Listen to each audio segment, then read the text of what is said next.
The fact that Sonic the Hedgehog 3 even exists as a film is a minor miracle. Let's talk about all that and more, as well as my review of the film. Thank you so much for checking out the video. Before we get started, click on the subscribe button and the notification bell. That way you know whenever I post new content. You can also follow me on Rumble at Hometown Zero, on X, Hometown Zero YT, and on Instagram at Real Hometown Zero. I would appreciate follows on all those social medias as I try to get to 500 subs so I can eventually monetize the channel. Okay, in 2020, I know it was a long time ago. That at this point was 5 years ago. Paramount Pictures released the trailer for Sonic the Hedgehog, the movie. The trailer immediately got flamed and destroyed by basically everybody on the internet, and here is why.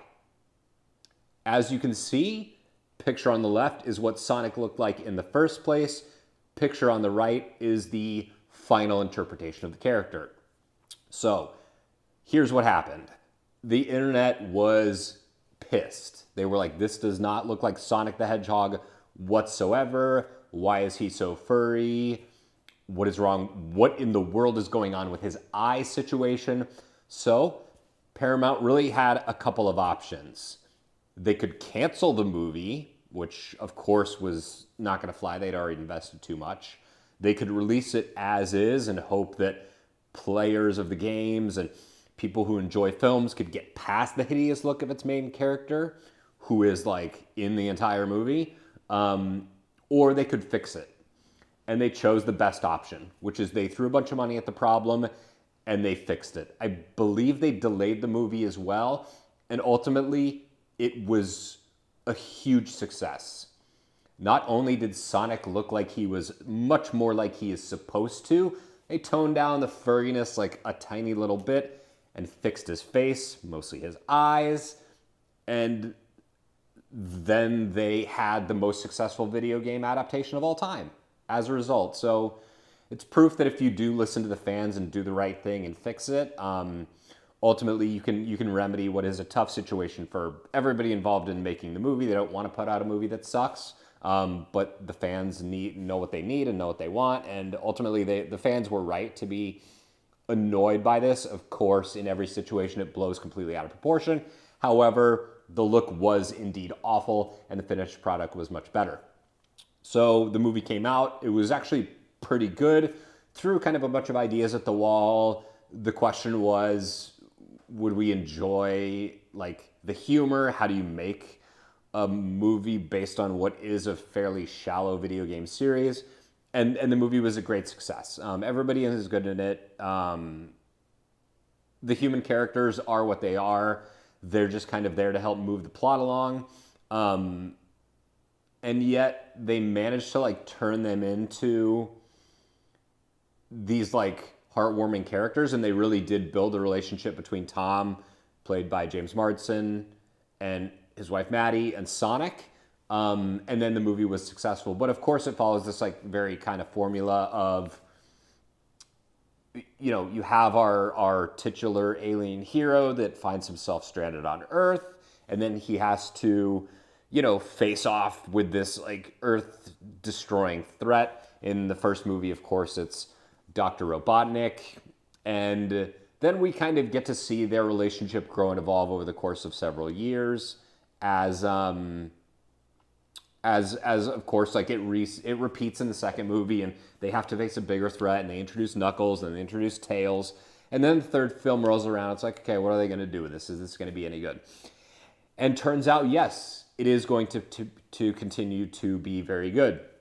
Movie looks fantastic.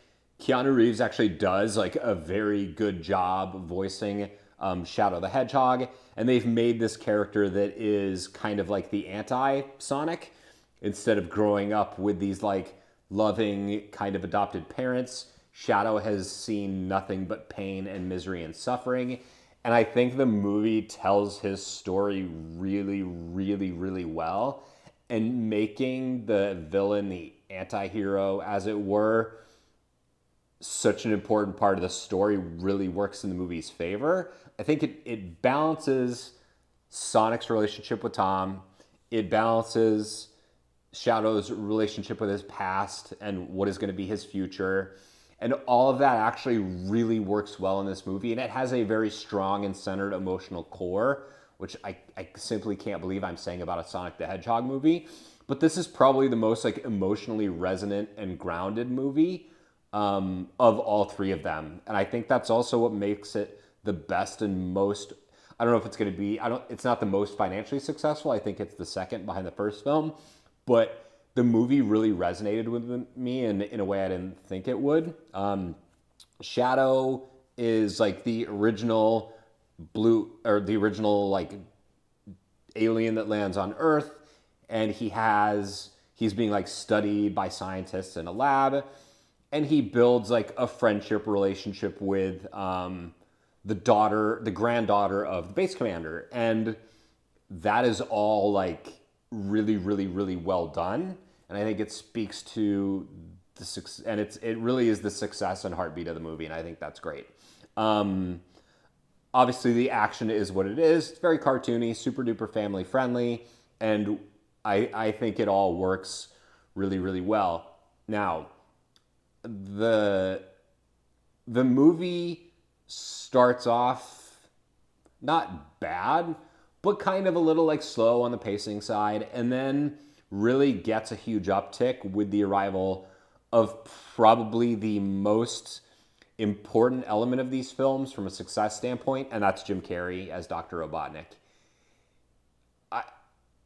Nobody else could really play this character. When he was originally cast in the first film, people were like, what? Not only why is Jim Carrey in this movie, what is he even doing with this character? Not only is his like overly arrogant and big-brained and super high ego portrayal of this character kind of perfect, but as the films have like gone along, it's just become even better and better.